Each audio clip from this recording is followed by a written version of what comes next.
सुप्रभात मित्रों। आज वाल्मीकि रामायण का बालकांड हम शुरुआत करते हैं। पहले समस्त जगत का पालन करने वाले विष्णु जी का ध्यान करेंगे। शांताकारं भुजगशयनं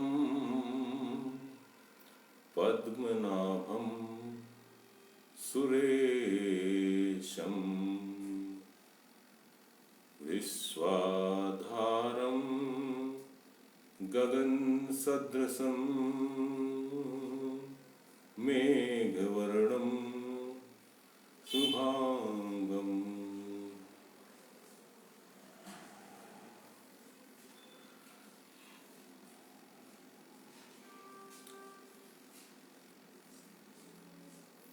बालकांड का पहला जो चैप्टर है उसमें है तपस्या और स्वाध्याय में निरत और बोलने वालों में श्रेष्ठ श्री नारद मुनि जी से वाल्मीकि जी ने पूछा, इस समय इस संसार में गुणवान, वीरवान, धर्मज्ञ, कृतज्ञ, सत्यवादी, दृढ़व्रत, अनेक प्रकार के चरित्र करने वाले, प्राणी मात्र के हितैषी, विद्वान, समर्थ, अतिदर्शनीय, धैर्यवान, क्रोध को जीतने वाले, तेजस्वी, ईर्ष्या शून्य और युद्ध में क्रुद्ध होने पर देवताओं को भी भयभीत करने वाले कौन हैं? हे महर्षि, यह जानने का मुझे बड़ा चाव है और आप ऐसे पुरुष को जानने में समर्थ हैं, अर्थात ऐसे पुरुष को बतला भी सकते हैं। यह सुन तीनों लोकों का वृत्तांत जानने वाले देवर्षि नारद प्रसन्न हुए और कहने लगे, हे मुनि, आपने जिन गुणों का बखान किया है वे सब दुर्लभ हैं, किंतु हम अपनी समझ से ऐसे गुणों से युक्त पुरुष को बतलाते हैं, सुनिए। महाराज, इक्ष्वाकु के वंश में उत्पन्न श्री रामचंद्र जी को सब जानते हैं। वे नित्य स्वभाव वाले, बड़े बली, अति तेजस्वी, आनंद रूप, सबके स्वामी, सर्वोच्च मर्यादावान, मधुरभाषी, श्रीमान, शत्रुनाशक, विशाल कंधे वाले और मोटी भुजाओं वाले, शंख के समान गर्दन, 3 रेखा वाले, बड़ी ठुड्डी वाले, चौड़ी छाती वाले और विशाल धनुषधारी हैं। उनकी गर्दन की हड्डियां मांस से छिपी हुई हैं, उनकी दोनों बाहें घुटनों तक लटकती हैं, उनका सिर और मस्तक सुंदर है और वे बड़े पराक्रमी हैं। उनके समस्त अंग न बहुत छोटे हैं न बहुत बड़े हैं। अंग जितना लंबा या छोटा होना चाहिए वह उतना ही है। उनके शरीर का चिकना सुंदर रंग है, वे प्रतापी व तेजस्वी हैं। उनकी छाती मांसल है, उनके दोनों नेत्र बड़े हैं, उनके सब अंग प्रत्यंग सुंदर हैं और वे सब शुभ लक्षणों से युक्त हैं। वे शरणागत की रक्षा करना, इस धर्म को जानने वाले हैं, प्रतिज्ञा के दृढ़, अपनी प्रजा के हितैषी, अपने आश्रितों की रक्षा करने में कीर्ति प्राप्त, सर्वज्ञ, पवित्र, भक्ताधीन, आश्रितों की रक्षा के लिए चिंतावान अथवा निज तत्व का चिंतन करने वाले हैं। वे ब्रह्मा के समान प्रजा का रक्षण करने वाले, अतिशोभावान, सबके पोषक, शत्रु का नाश करने वाले, अर्थात वेदद्रोही और धर्मद्रोही उनके शत्रु हैं, उनका नाश करने वाले, धर्म प्रवर्तक, स्वधर्म ज्ञानी ज्ञान के रक्षक हैं। वेद वेदांग के तत्वों को जानने वाले तथा धनुर्विद्या में अति प्रवीण हैं। वे सब शास्त्रों के तत्वों को भली बात जानने वाले, अच्छी स्मरण शक्ति वाले, प्रतिभाशाली, सर्वप्रिय, परम साधु, कभी दैन्य प्रदर्शित न करने वाले, बड़े गंभीर और लौकिक अलौकिक क्रियाओं में कुशल हैं। जिस प्रकार सब नदियां समुद्र तक पहुँचती हैं, उसी प्रकार सज्जन जन उन तक सदा पहुँचते हैं, अर्थात क्या अस्त्राभ्यास के समय, क्या भोजन काल में उन तक अच्छे लोगों को पहुँच सदा रहती है। अच्छे लोगों के लिए उनके पास जाने की मनाही कभी नहीं है। वे परम श्रेष्ठ हैं। वे सबको अर्थात ब्राह्मण, क्षत्रिय, वैश्य, शूद्र, पशु पक्षी जो भी उनका है उनको समान दृष्टि से देखने वाले हैं, सदा प्रिय दर्शन हैं। वे सब गुणों से युक्त, कौशल्या के आनंद को बढ़ाने वाले हैं। वे गंभीरता में समुद्र के समान, धैर्य में हिमालय की तरह, पराक्रम में विष्णु की तरह, प्रिय दर्शनत्व में चंद्रमा की तरह, क्रोध कालाग्नि में समान और क्षमा करने में पृथ्वी के समान हैं। वे दान देने में कुबेर के समान, अर्थात जब देते हैं तब अच्छी तरह देते हैं। सत्य भाषण में मानो दूसरे धर्म है। ऐसे गुणों से युक्त सत्य पराक्रमी श्री रामचंद्र जी हैं। श्रेष्ठ गुणों से युक्त, प्यारे तथा प्रजा के हित को जानने वाले श्रेष्ठ श्री रामचंद्र जी को प्रजा के हित कामना के उद्देश्य से महाराज दशरथ ने प्रीत पूर्वक युवराज पद देना चाहा। श्री राम अभिषेक की तैयारियां देख महाराज दशरथ की प्रिय महिषी कैकेयी पहले पाए हुए दो वरदान मांगे। एक वर से श्री रामचंद्र जी के लिए देश निकाला और दूसरे से अपने भरत का राज्याभिषेक। धर्मपाश से बद्ध अर्थात अपनी बात के धनी होने के कारण सत्यवादी महाराज दशरथ ने प्राणों से भी बढ़कर अपने प्यारे पुत्र श्री रामचंद्र जी को वन गमन की आज्ञा दी। वीरवर श्री रामचंद्र जी पिता को की आज्ञा का पालन करने और कैकेयी को प्रसन्न करने के लिए पिता आज्ञा अनुसार वन को गए। माता सुमित्रा के आनंद को बढ़ाने वाले स्नेह और विनय से संपन्न श्री लक्ष्मण जी श्री रामचंद्र जी के पीछे हो लिए। दोनों भाइयों को जाते देख श्री राम जी के प्राणों के समान सदा हितैषिणी राजा जनक की बेटी साक्षात लक्ष्मी का अवतार और स्त्रियों के सर्वोत्तम गुणों से युक्त श्री सीता जी भी श्री राम जी के साथ वैसे ही गईं जैसे चंद्रमा के समान साथ रोहिणी। इन तीनों के पीछे दूर तक महाराज दशरथ और पुरवासी भी गए। संगबेरपुर में पहुंचकर गंगा जी के किनारे श्री रामचंद्र जी ने अपने सारथी को भी लौटा दिया। धर्मात्मा श्री रामचंद्र जी निषादों के मुखिया अपने प्यारे गुरु से मिले। श्री रामचंद्र जी, लक्ष्मण जी, श्री सीता जी और गु बहुत जल वाली अर्थात बड़ी बड़ी नदियों को पार करके अनेक वनों में घूमे और भरद्वाज मुनि के बतलाए हुए चित्रकूट में पहुँचे। उस रम्य स्थान में तीनों रम गए अर्थात बस गए। देवता और गंधर्वों की तरह वहाँ तीनों सुखपूर्वक रहने लगे। श्री रामचंद्र जी के चित्रकूट में पहुंच जाने के बाद अयोध्या में पुत्र वियोग से विकल महाराज दशरथ हा राम कह विलाप कर स्वर्ग सिधार गए। महाराज के स्वर्गवासी होने पर वशिष्ठ आदि प्रमुख द्विजवयों ने श्री भरत जी के राज तिलक करना चाहा, किंतु भरत जी ने स्वीकार न किया और वे पूज्य श्री रामचंद्र जी को प्रसन्न कर मनाने गए। सत्य पराक्रमी महात्मा श्री रामचंद्र जी के पास पहुंचकर उन्होंने अत्यंत विनय भाव से प्रार्थना की, हे राम, आप धर्मज्ञ हैं, आप बड़े भाई के समान होने के कारण आप राजा होने के योग्य हैं, किंतु श्री राम जी के अति उदार, अत्यंत प्रसन्न और अति यशस्वी होने पर भी उस महाबली श्री राम जी ने पिता के आदेशानुसार राज्य करना स्वीकार नहीं किया। राज्य का कार्य चलाने के लिए अपनी खड़ाऊ भरत को दी और अनेक बार उनको समझाकर लौटाया। भरत जी श्री राम जी द्वारा अपने मनोरथ को इस प्रकार प्राप्त कर उनके चरणों को स्पर्श कर तथा श्री रामचंद्र जी के लौटने की प्रतीक्षा करते हुए नंदीग्राम में रहकर राज्य करने लगे। भरत जी के लौट आने पर सत्य प्रतिज्ञ और जितेंद्री श्रीमान रामचंद्र जी ने विचार कर कि चित्रकूट में अयोध्यावासियों का आना जाना शुरू हो गया है। उन लोगों ने चित्रकूटवासी तपस्वियों के जब तप में विक्षेप पड़ता है जानकर पिताज्ञा के पालन में व्रत चरित श्री रामचंद्र चित्रकूट छोड़ दंडकारण्य वन में चले गए और दंडक वन में पहुंच राजीव लोचन श्री रामचंद्र जी ने विराट नामक एक राक्षस को मारा और तत्पश्चात सर्वभंग ऋषि से मिले। तत्पश्चात वे सुतीक्ष्ण अगस्त और अगस्त के भाई से मिले। अगस्त जी के कहने पर उनसे उन्होंने इंद्र का धनुष ग्रहण किया। साथ ही परम प्रसन्न होकर एक अति पैनी तलवार और तरकस जिसमें बाण कभी चुकते ही न थे लिए। उस वन में उन वानप्रस्थ ऋषियों के साथ रहते समय राक्षस और असुरों का नाश करने की कामना रखने वाले श्री रामचंद्र के पास गए। श्री रामचंद्र जी ने दंडकारण्य वासियों राक्षसों के वध कराने के लिए जैसी ऋषियों ने प्रार्थना की थी तदनुसार युद्ध में उनको मारने के लिए प्रतिज्ञा की। इस प्रतिज्ञा को सुन अग्नि के समान तेजस्वी दंडकवासी ऋषियों ने जाना कि अब राक्षस अवश्य मारे जाएंगे।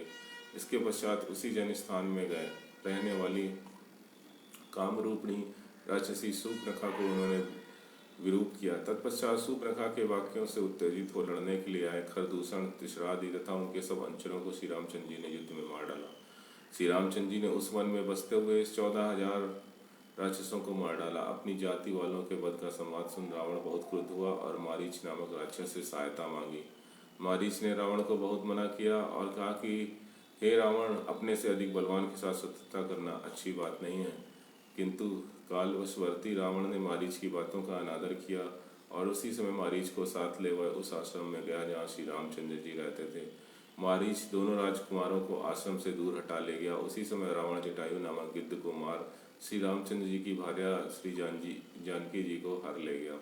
जटायु को मृत्यप्राय दशा में देख और उससे सीता जी का हरा जान सुन श्री रामचंद्र जी बहुत शोक संतप्त हुए और विकल हो उन्होंने विलाप किया। तत्पश्चात उस शोक से व्याकुल श्री राम जी ने जटायु की द्राहि क्रिया कर वन में सीता जी को ढूंढते समय एक राक्षस को देखा। उस राक्षस का नाम कबंध था और वह बड़ा विकराल भयंकर रूप था। श्री रामचंद्र जी ने उसे मारकर दग्ध किया, जिससे वह स्वर्ग गया। स्वर्ग जाते समय कबंध ने तपस्विनी धर्मचारिणी सबरी के पास जाने के लिए श्री रामचंद्र जी से कहा। शत्रु के नाश करने वाले महातेजस्वी श्री रामचंद्र जी सबरी के पास गए। सबरी ने दशरथ नंदन श्री रामचंद्र जी का भली भांति पूजन किया। पंपासर के समीप उनकी भेंट हनुमान नामक बंदर से हुई और हनुमान जी के कहने पर श्री रामचंद्र जी का सुग्रीव से समागम हुआ। पराक्रमी श्री राम जी ने आदि से लेकर विशेषकर सीता जी के हरे जाने का हाल सुग्रीव से कहा। वानर सुग्रीव ने भी श्री रामचंद्र जी का सारा वृत्तांत सुना और अग्नि को साक्षी कर मैत्री की। तदनंतर वानर राज ने श्री रामचंद्र जी पर विश्वास कर और दुखी होकर उनसे शत्रुघ्न का संपूर्ण हाल कहा। उनसे सुन श्री रामचंद्र जी ने बाली के वध की प्रतिज्ञा की। तब सुग्रीव ने बाली के बल का पराक्रमण का वर्णन किया। सुग्रीव को श्री रामचंद्र जी के अत्यंत बली होने में शंका थी, अतः श्री रामचंद्र जी की जानकारी के लिए दुदुम्बी राक्षस के बड़े लंबे शरीर की हड्डियों का ढेर, जो एक बड़े पहाड़ के समान था, सुग्रीव ने लंबी भुजाओं वाले श्री रामचंद्र जी को दिखलाया। उनको देखकर महाबलवान श्री रामचंद्र जी मुस्कुराए और पैरों के अंगूठे की ठोकर से उस हड्डियों के ढेर को वहां से 10 योजन दूर फेंक दिया। फिर एक बाण 7 ताल बच्चों को छेदता हुआ पहाड़ फोड़ रसातल को चला गया। तब तो सुग्रीव का संदेह दूर हो गया और उन्होंने प्रसन्न होकर विश्वास कर उनको गुफा में ले जाकर तरह पर्वतों के बीच में बसी किष्किंधापुरी को ले गए। वहां पहुंचे पीले नेत्र वाले सुग्रीव ने जोर से गर्जना की। उस महावचन को सुन महाबली बाली बाहर निकला। बाली ने तारा को समझाया और सुग्रीव से आकर भिड़ा। श्री रामचंद्र जी ने इस बीच एक बाण से ही युद्ध करते हुए बाली को मार डाला। तदनंतर सुग्रीव के कहने से सुग्रीव युद्ध करते समय राजा को सारा राज सुग्रीव को दे दिया। तब बंदरों के राजा सुग्रीव ने वानरों को एकत्र कर उनको सीता जी को खोजने के लिए चारों ओर भेजा और संपाति नामक गिद्ध के बताने पर महाबली हनुमान जी 100 योजन चौड़े खारी समुद्र को लांग रावण पालित लंकापुरी में पहुंचे। अशोक वन में श्री रामचंद्र जी के ध्यान में मग्न सीता जी को देखा। फिर श्री रामचंद्र जी की दी हुई अंगूठी सीता जी को दे दी और श्री रामचंद्र जी का सब हाल कहा। सीता जी को धीरज बनाया। फिर अशोक वाटिका के बाहर वाले फाटक को तोड़ डाला और 5 सेनापतियों को, 7 मंत्रियों को, शूरवीर अक्षय कुमार को पीस कर आत्मसमर्पण किया। हनुमान जी ने ब्रह्मा जी के वरदान के प्रभाव से अपने को ब्रह्मास्त्र से मुक्त कर जान ली। राक्षसों के इच्छा अनुसार अपने को बंधवाया और उनके सब अनादर सहे। फिर सीता जी के कहे स्थान को छोड़ समस्त लंका भस्म कर हनुमान जी श्री राम जी को यह सुखदायी संवाद सुनाने लौट आए।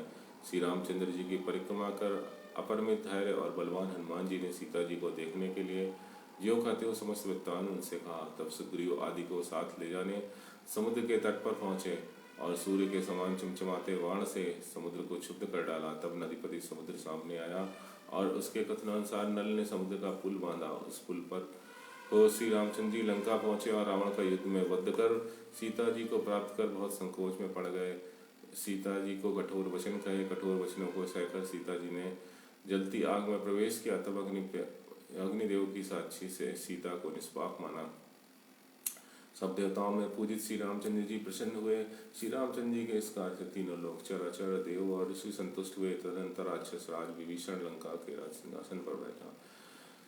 श्री रामचंद्र जी कृतार्थ हुए, संताप से छूटे और हर्षित हुए और मृत वानरों को फिर जीवित किया।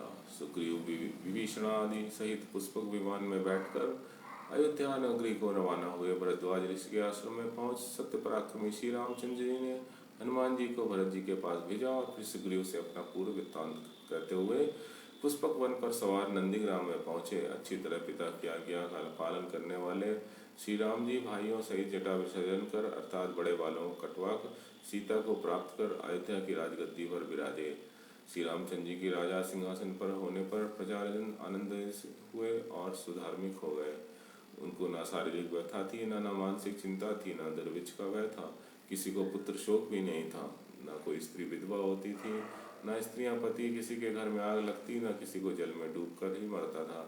इस प्रकार कभी आंधी तूफान से ना हानि होती, ना ज्वर आदि महामारी का भय उत्पन्न होता, ना कोई भूखों मरता, ना किसी के घर चोरी होती। राजधानी और राष्ट्र धन धान्य से पूरे रहते थे। सब लोग उसी प्रकार आनंद सहित दिन बिताते हैं जैसे सतयुग में लोग बिताया करते थे। रामचंद्र जी ने 100 अश्वमेध यज्ञ किए, ढेरों सुवर्ण का दान दिया। नारद जी वाल्मीकि से कहते हैं, महायशस्वी श्री रामचंद्र जी करोड़ों गौएं देकर वैकुंठ को जाएंगे। महायशस्वी श्री रामचंद्र जी ब्राह्मणों को अपरिमित धन देकर राजवंश की प्रथम से 100 गुनी अधिक उन्नति करेंगे और चारों वर्णों के लोगों को अपने वर्णानुसार कर्तव्य पालन में लगवाएंगे। राज्य कर श्री रामचंद्र जी वैकुंठ जाएंगे। इस पुनीत पाप छुड़ाने वाले पुण्यप्रद रामचंद्र जो पढ़ता है वह पापों से छूट जाता है, क्योंकि यह सब वेदों के तुल्य है। आयु बढ़ाने वाली बाल रामायण की कथा को जो श्रद्धा भक्ति पूर्वक पढ़ता है वह अंत में पुत्र पात्र और नौकर चाकरों सहित स्वर्ग में पूजा जाता है। इस बाल रामायण को ब्राह्मण पढ़े तो वह वेद शास्त्रों में पारंगत हो, क्षत्रिय पढ़े पृथ्वीपति हो, वैश्य पढ़े तो उसका अच्छा व्यापार चले और शूद्र पढ़े तो उसकी अपनी जात में श्रेष्ठ या उन्नति हो। देवर्षि नारद के मुख से यह वृत्तांत सुनकर चुकने पर महर्षि वाल्मीकि ने अपने शिष्य भरद्वाज सहित नारद जी का पूजन किया। देवर्षि नारद जी वाल्मीकि जी से यथाविधि पूजे जाकर और उनसे अनुमति प्राप्त कर वहां से गए और आकाश मार्ग की ओर चले गए। वाल्मीकि जी नारद जी के देवलोक जाने के 2 घड़ी बाद उस तमसा नदी के तट पर पहुंचे जो श्री गंगा जी से थोड़ी दूरी पर थी। नदी के तट पर पहुंच नदी का स्वच्छ जल कीचड़ रहित देख महर्षि वाल्मीकि जी पास खड़े हुए अपने शिष्य भरद्वाज जी से बोले, हे भरद्वाज, देखो इस नदी का जल वैसा ही स्वच्छ और रम्य है जैसा सज्जन जन का मन। हे वत्स, कल से तो जमीन पर रख दो और हमारा वल्कल हमें दो। इस उत्तम तीर्थ तमसा नदी में स्नान करेंगे। महर्षि वाल्मीकि के इस कथन को सुनकर उनके शिष्य भरद्वाज ने उनको वल्कल वस्त्र दिया। शिष्य के हाथ से वल्कल ले महर्षि विशाल वन की शोभा निरखते हुए टहलने लगे। नदी के समीप ही उस वन में महर्षि वाल्मीकि जी ने मीठी बोली बोलने वाले वियोग शून्य विहार करते हुए एक क्रौंच पक्षी के जोड़े को देखा। इतने में पक्षियों के शत्रु एक बहेलिये ने उस जोड़े में से नर क्रौंच पक्षी को वाल्मीकि जी के सामने ही मार डाला। तब उस क्रौंच पक्षी की मादा अपने नर को रक्त से लथपथ और पृथ्वी पर छिटपटाते हुए देख करुण स्वर से विलाप करने लगी। वह क्रौंची अब उस लाल चोटी वाले काम मत और संभोग करने के लिए पर फैलाए हुए नर से रहित हो गई और उससे उसका वियोग हो गया। बहेलिये द्वारा पक्षी को गिरा हुआ देख धर्मात्मा ऋषि के मन में बड़ी दया आई। इस पाप पूरित हिंसा कर्म और विलाप करती क्रौंची को देख महात्मा वाल्मीकि ने यह कहा, हे बहेलिये, तूने जो इस कामोन्मत्त नर पक्षी को मारा है, इसके लिए अनेक वर्षों तक तू इस वन में मत आना अथवा तुझे सुख और शांति नहीं मिलेगी। यह कह चुकने और मन में इसका अर्थ विचारने पर वाल्मीकि जी को बड़ी चिंता हुई। इस पक्षी के कष्ट से कष्टित हो मैंने क्या कर डाला। बड़े बुद्धिमान और शास्त्रक वाल्मीकि जी पूछने लगे और अपने शिष्य भरद्वाज जी से बोले, देखो यह श्लोक हमने मुख से शोकार्थ ही निकाला है। इसमें 4 पद हैं, प्रत्येक पाद में समान अक्षर है और वीणा पर भी यह गाया जा सकता है। अतः यह प्रसिद्ध होकर मेरा यश बढ़ाए, अपयश नहीं। वाल्मीकि जी के इस वचन को सुनकर उनके शिष्य भरद्वाज जी ने अति प्रसन्न हो श्लोक कंठाग्र कर दिया। इस प्रकार गुरु जी शिष्य पर प्रसन्न हुए। यथावधि उस तीर्थ में स्नान कर और उसी बात को मन में सोचते विचारते ऋषि प्रवर वाल्मीकि अपने आश्रम में लौट आए। उनके पीछे अति नम्र और शास्त्रज्ञ भरद्वाज भी जल का भरा कलश लिए हुए आए। आश्रम में पहुंचकर देव पूजनादि धर्म क्रियाएं कर तथा शिष्य के सहित ऋषि प्रवर विविध पौराणिक कथाएं मनोयोग पूर्वक कहने लगे। इसी बीच महातेजस्वी 4 मुख वाले लोककर्ता ब्रह्मा जी वाल्मीकि जी से भेंट करने उनके आश्रम में स्वयं पहुंचे। ब्रह्मा जी को आते देख वाल्मीकि जी उठ खड़े हुए और उनको प्रणाम किया। अत्यंत आदर पूर्वक आसन अर्घ और पदार्थ से उनकी यथाविधि पूजा कर कुशल पूछी। पूजा ग्रहण कर ब्रह्मा जी आसन पर विराजे और वाल्मीकि जी से भी बैठने को कहा। ब्रह्मा जी की आज्ञा पाकर महर्षि भी बैठ गए। जब साक्षात लोक पिता में ब्रह्मा जी आसन पर विराज चुके तब महर्षि का ध्यान उस बात की ओर गया कि पापी बहेलिये की वैर बुद्धि से आनंद बोलते हुए पक्षी का वध व्यर्थ ही कर डाला और क्रौंची की याद कर वे बार बार उस लेख पढ़ने और सोचने लगे। इस प्रकार वाल्मीकि को चिंतातुर और शोकान्वित देख ब्रह्मा जी ने हंसकर कहा, हे ऋषि श्रेष्ठ, यह तो तुमने श्लोक ही बना डाला। इस पर कुछ विचार न कीजिए। मेरी ही प्रेरणा से इच्छा से श्लोक तुम्हारे मुंह से निकला है। लोकों में धर्मात्मा गुणवान बुद्धिमान श्री रामचंद्र जी के छिपे हुए और चरित्रों का वर्णन करो। तुम वैसे ही करो जैसे तुम नारद जी के मुख से सुन चुके हो। श्री रामचंद्र जी, श्री लक्ष्मण जी, श्री जानकी जी तथा राक्षसों को प्रकट अथवा जो गुप्त वृत्तांत हैं वो तुमको देख पड़ेंगे और इस काव्य में तुम्हारी कोई भी बात मिथ्या नहीं होगी। अतएव तो श्री रामचंद्र जी की मनोहर और पवित्र कथा पद्यों में बनाओ। जब तक इस धराधम पर पहाड़ और नदियां रहेंगी तब तक इस लोक में श्री रामचंद्र जी की कथा का प्रचार रहेगा और जब तक तुम्हारी रची हुई रामायण कथा का प्रचार रहेगा तब तक तुम मेरे बनाए हुए लोकों में से जब तक शरीर रहेगा तब तक पृथ्वी और तदनंतर ऊपर के लोकों में स्थिर रहोगे। यह कहकर ब्रह्मा जी वहीं अंतर्ध्यान हो गए। यह देख महर्षि को तथा उनके शिष्यों को बड़ा आश्चर्य हुआ। महर्षि के शिष्य प्रसन्न हो बार बार वह श्लोक पढ़ने लगे। वे प्रसन्न हो बड़े विस्मित हो आपस में कहने लगे कि हे महर्षि ने समान अक्षरों और 4 पद वाले जिस श्लोक में महाश्लोक प्रकट किया है, उसको बार बार पढ़ने से वह श्लोक ही बन गया है। तदनंतर अपने मन में परमात्मा का चिंतन करते हुए वाल्मीकि जी की समझ में बात आई, इसी ढंग से श्लोकों को मैं सारा रामायण पढ़ाऊंगा। यह विचार यशस्वी वाल्मीकि जी परम उदार और अति मनोहर श्री राम जी का चरित्र समान अक्षरों वाले तथा यश को बढ़ाने वाले श्लोकों में वर्णन करने लगे। संधियों, समासों तथा अन्य व्याकरण के अंगों से संपन्न मधुर और प्रसन्न करने वाले वाक्यों से युक्त श्री रामचंद्र जी श्री रावण युद्ध का काव्य को महर्षि वाल्मीकि जी ने रचा। धर्म, अर्थ, काम और मोक्ष का दान देने वाले श्री बुद्धिमान श्री राम जी का चरित्र नारद जी के मुख से सुन और उससे भी अधिक चरित्र की जानने की कामना से जल से हाथ पैर धो आचमन कर हाथ जोड़ कुशासन पर पूर्व की ओर मुख कर बैठे हुए महर्षि योगावल से श्री रामचंद्र जी के चरित्रों को देखने लगे। श्री रामचंद्र जी, लक्ष्मण जी, सीता जी, कौशल्यादि सहित महाराज दशरथ का और संपूर्ण राजमंडल का जो कुछ हंसना बोलना आदि वृत्तांत चरित्र थे, वे सब उन्होंने चारित्रिक किए और सब उनके प्रभाव से ज्यों का त्यों दिखाई देने लगा। योगाभ्यास द्वारा महर्षि वाल्मीकि ने उन सब चरित्रों को जो जैसा था उस पर हथेली पर रखे हुए आंवले की तरह देखा। सब वृत्तांतों को ब्रह्मा जी के वरदान के प्रभाव से जान लेने के पश्चात महर्षि वाल्मीकि लोकाभिराम श्री राम जी के चरित्रों को श्लोकबद्ध करने के लिए तत्पर हुए। धर्म, अर्थ, काम और मोक्ष को देने वाला समुद्र की तरह रत्नों से भरा हुआ और मनो को हरने वाला श्री रामचंद्र जी का चरित्र जैसा नारद जी से सुन चुके थे वैसा उस वाल्मीकि ने सुनाया। श्री रामचंद्र जी का जन्म, उनका पराक्रम, उनका प्रसन्न रहना, लोकप्रिय कार्य करना, क्षमा, सौम्यता, शीतलादि गुण, विश्वामित्र की सहायता करना, विश्वामित्र का श्री राम जी से नाना प्रकार की कथाएं कहना, उनका सुनना, धनुष का तोड़ना, जानकी जी के साथ उनका विवाह होना, श्री रामचंद्र जी व परशुराम जी का वाद विवाद, श्री रामचंद्र जी के गुण और उनके राज्याभिषेक की तैयारियां, कैकेयी का उसमें बाधा डालना, अभिषेक के कार्य में विघ्न पड़ना, श्री रामचंद्र जी का वनगमन, महाराज दशरथ का विलाप, उनका परलोक गमन, अयोध्या वासियों का शोक संचित होना, उनका मार्ग अयोध्या को लौटाना, निषाद राज का संवाद, सुमंत की विदाई, गंगा जी के पार उतरना, भरद्वाज जी का दर्शन, उनकी अनुमति से चित्रकूट गमन, वहाँ पर्णकुटी बनाकर उसमें निवास करना, भरत जी का श्री राम जी को मनाने के लिए आगमन, श्री राम जी का पिता को जलदान, श्री राम जी की पादुकाओं का भरत जी द्वारा अभिषेक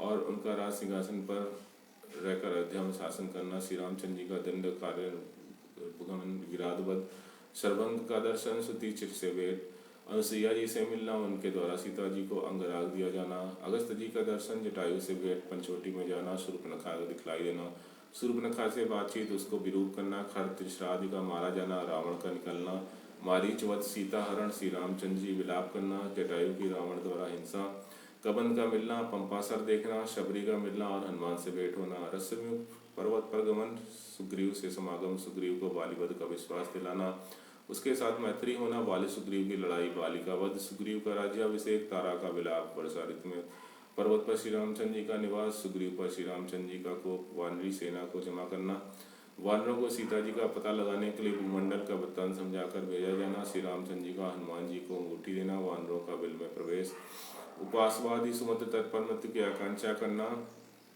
संपत्ति का दर्शन, पर्वत पर हनुमान जी का चढ़ना और सागर का नांगना, समुद्र के कथनानुसार मैनाक पर्वत पर समुद्र जल का ऊपर निकलना, छाया ग्रहण करने वाली सिंगी राक्षसी का वध, लंका को देखना, रात में हनुमान जी की लंका में प्रवेश करना, अकेले सोचना, रावण को देखना, पुष्पक विमान में देखना, उस घर पर जहाँ रावण शराब पीता था वहाँ हनुमान जी का जाना और अंतःपुर था रावण की स्त्रियों के रहने की जगह का अवलोकन, अशोक वाटिका में जाकर सीता जी का दर्शन करना, राक्षसियों का सीता जी को डराना, त्रिजटा राक्षसा का स्वप्न में देखना, हनुमान जी का सीता जी को पहचान के अंगूठी देना, सीता जी के साथ हनुमान जी की बातचीत, सीता जी का हनुमान जी को चूड़ामणि देना, हनुमान जी द्वारा अशोक वाटिका के वृक्षों को नष्ट किया जाना, राक्षसियों का भागना, रावण के नौकरों का मारा जाना, हनुमान जी का पकड़ा जाना, हनुमान जी द्वारा गरज गरज कर लंका का दग्ध किया जाना, समुद्र को पुरय बांधना, मधुबन के मधु फल को खाना, श्री रामचंद्र जी को धीरज बताना, उनको चूड़ामणि का दिया जाना, श्री रामचंद्र जी का समुद्र तट पर पहुंचना, नल नील का समुद्र पुल बांधना, समुद्र के पार होना, रात में लंका को घेरना,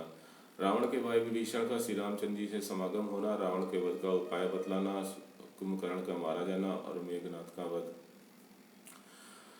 रावण का नाश, तथा शत्रुपुरी लंका में सीता जी का मिलना, विभीषण का लंका की राजगद्दी पर अभिषेक, पुष्पक विमान का विभीषण द्वारा श्री रामचंद्र जी को भेंट में दिया जाना, श्री रामचंद्र जी का अयोध्यागमन, वहाँ भरत से समागम, राज्याभिषेक तथा वानरी सेना की विदाई, श्री रामचंद्र जी का राज्य सिंहासन होने पर प्रजाजन को खुशी करना, वैदेही का त्याग।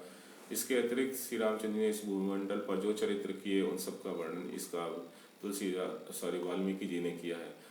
जब श्री रामचंद्र जी अयोध्या के राज सिंहासन पर आसीन हो चुके थे तब महर्षि वाल्मीकि जी ने विचित्र पदों से युक्त इस संपूर्ण काव्य की रचना की। 24,000 श्लोक, 500 सर्ग, 6 कांड और साथ ही उत्तराखंड की रचना महर्षि ने की। इस प्रकार जब वे 6 कांड और उत्तराखंड बना चुके तब वे विचारने लगे काव्य पढ़ावें किसे। वे सोच ही रहे थे, इतने में कुश और लव ने आकर वाल्मीकि जी के चरण छुए।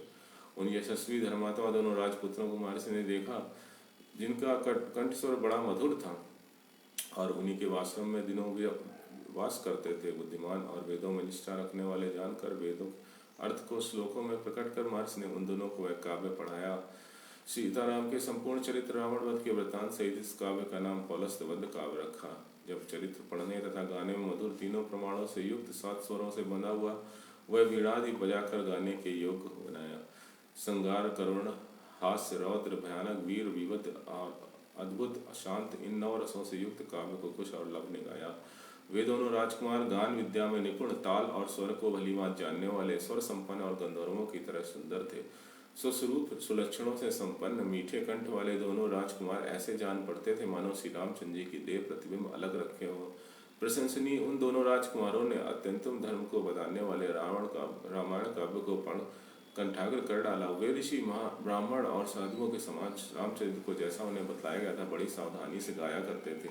एक बार श्री रामचंद्र जी के अश्वमेघ में महात्मा भाग सर्वलक्षण दोनों भाइयों ने प्राण प्रचार संपन्न महात्मा ऋषियों की सभा में बैठकर एक काव्य गाया, जिसको सुनकर मुनियों के शरीर रोमांचित हो गए, उनके नेत्रों से आंसू टपकने लगे। वे आश्चर्यचकित हो साधु साधु कह उन दोनों राजकुमारों की प्रशंसा करते हुए धर्मवत्सल श्री अत्यानंदित हुए। उन गाते हुए प्रशंसा करने योग्य राजकुमारों की प्रशंसा कर वे बोले कि ज्ञान बड़ा मधुर है और श्लोकों का माधुर्य तो बहुत बढ़ चढ़ कर है, क्योंकि इन दिनों की बीती घटना के प्रत्यक्ष तरह दिखलाई सी पड़ती है। इस प्रकार ऋषियों द्वारा प्रशंसित दोनों राजकुमार उनके मन के भावानुकूल हो अति मधुर वाणी से अर्थात राग से उस काव्य को गाने लगे। उसे सुन ऋषियों ने उन गाने वालों की बड़ी बड़ाई की।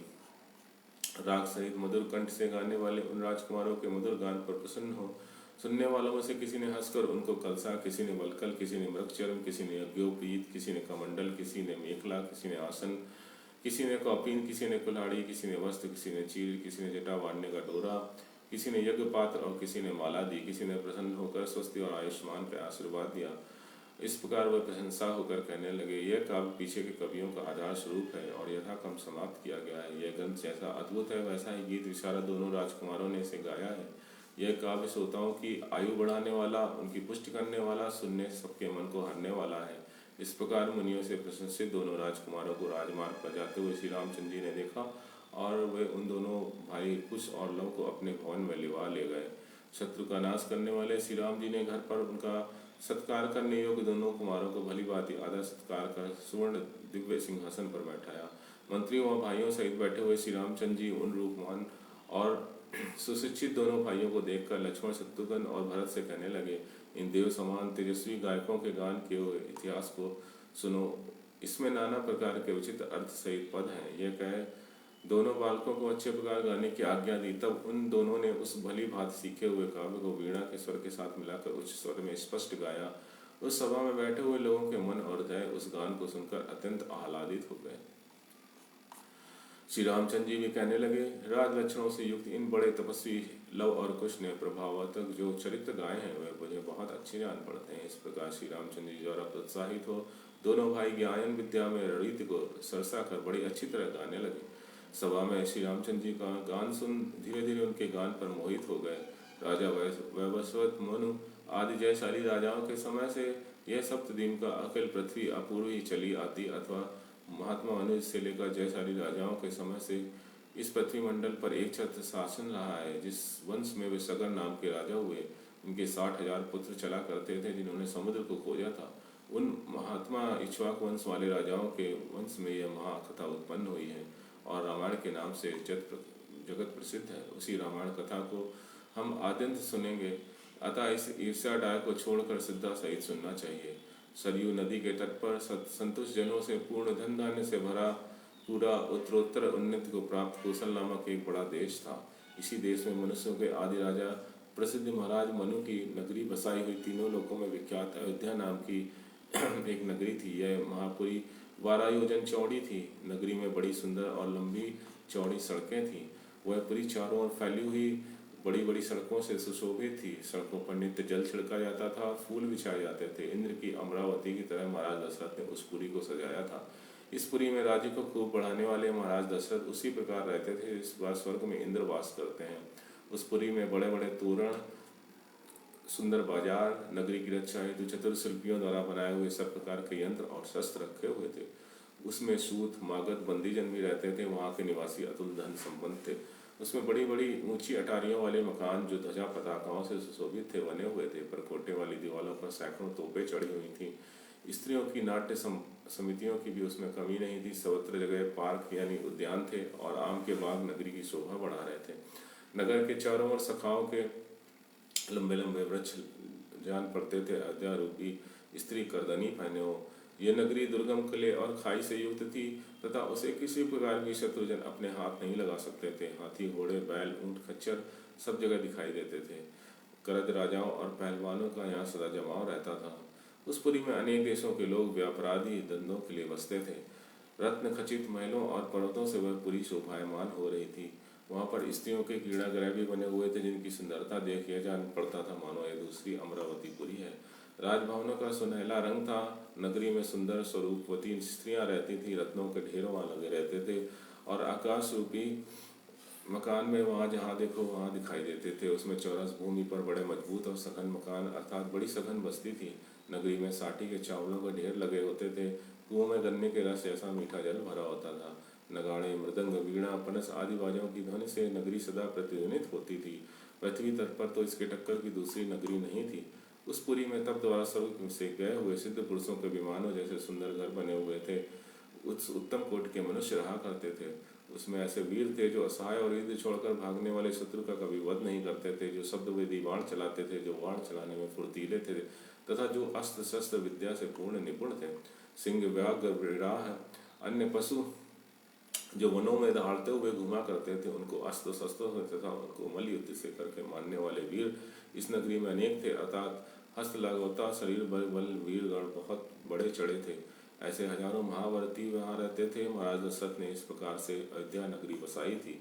अयोध्या नगरी में सहस्त्रों ब्राह्मणों, सभ्यकार के वेद पारंगत विद्वान ब्राह्मण, सत्यवादी महात्मा, हजारों ऋषि महात्मा ही मुख्यतः वास करते थे।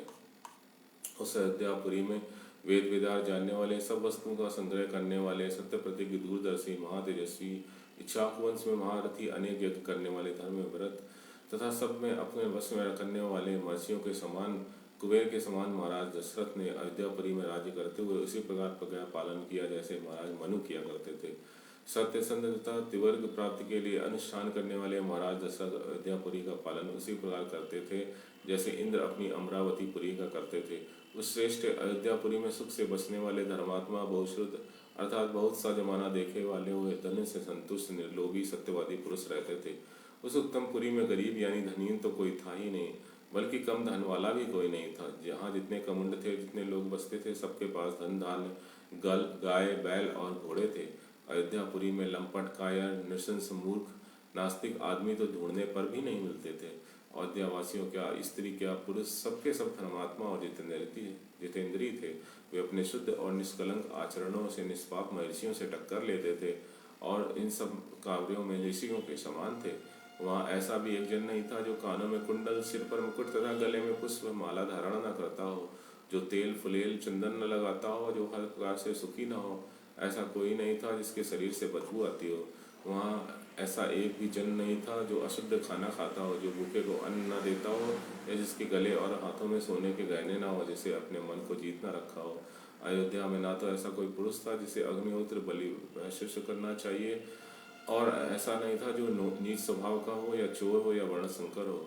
वहाँ पर तो अपने वर्णाश्रम धर्मों का नित्य अनुष्ठान करने वाले जितेंद्रीय दान और अध्ययनशील, दान लेने में हिचकने वाले ब्राह्मण बसते थे। अयोध्या में ना तो कोई नास्तिक था, ना ही कोई असत्यवादी था, ना ही कोई अनुभवी था, ना कोई परम निंदा प्रिय था, ना कोई अशक्त था, ना कोई मूर्ख था। वहाँ ना कोई ऐसा द्विज था जो नित्य स्वाध्याय न करता हो, एकादशी व्रत न रखता हो, जो पढ़ाई में कोताही न रखता हो, दीन न हो, पागल न हो, व्यतीत न हो, दुखिया न हो। अयोध्या में बसने वाले क्या पुरुष क्या स्त्रियां कोई भी निर्धन और कुरूप न थी। उस पुरी में कोई ऐसा पुरुष नहीं दिखता था जो राजभक्त हो, राजद्रोही हो। वहाँ तो चारों वर्णों वाले लोग बसते थे, जो देवताओं और अतिथियों को पूजन करते थे, जो कृतज्ञ, वादान्य, शूरवीर और विक्रमशाली थे।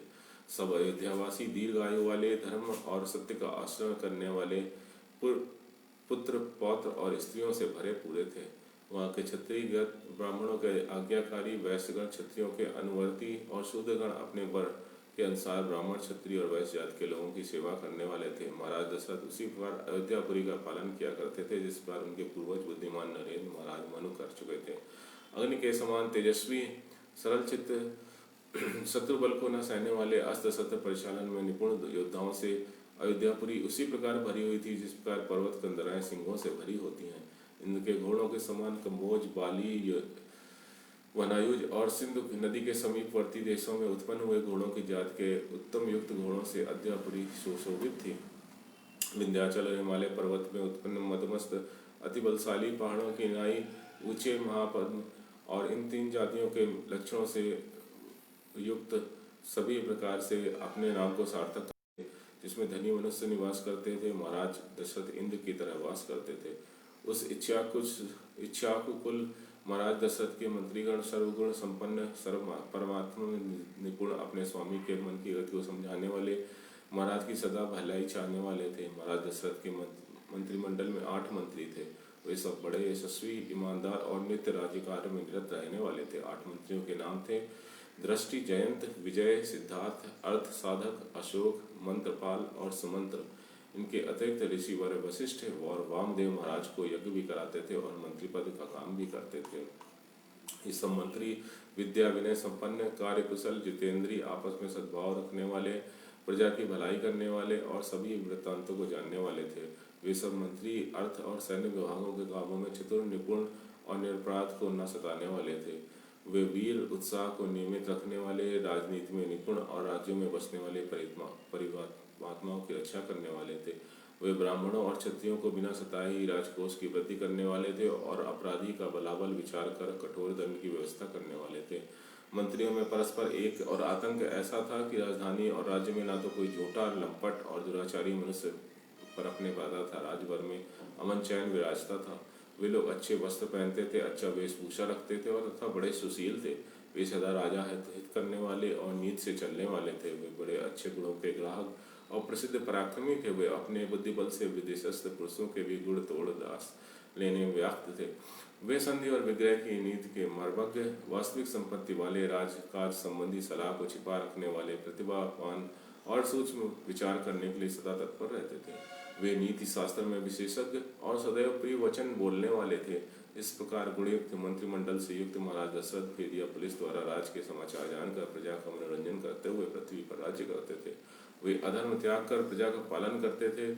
वे सत्य बोल और वदान्यता के लिए तीनों लोकों में विख्यात थे। वे पुरुष सिंह महाराज दशरथ इस पृथ्वी का शासन करते हुए अपने अधिक समान शत्रु को कभी न देखते थे। अपने अधीनस्थ छोटे राजाओं को सम्मानित और मित्रों से युक्त महाराज दशरथ अपने प्रताप से इंद्र की तरह राज्य करते थे। हितकारी, तेजस्वी, समर्थ, अनुरागी मंत्रियों सहित महाराज दशरथ अयोध्या की रक्षा करते हुए सूर्य की तरह तपते थे। बालखंड का 7वां सर्ग पूरा हुआ। अब 8वें सर्ग से हम कल से शुरुआत करेंगे। आज के लिए धन्यवाद जुड़ने के लिए। कल 5:30 और 6 के बीच में कल फिर शुरुआत करेंगे।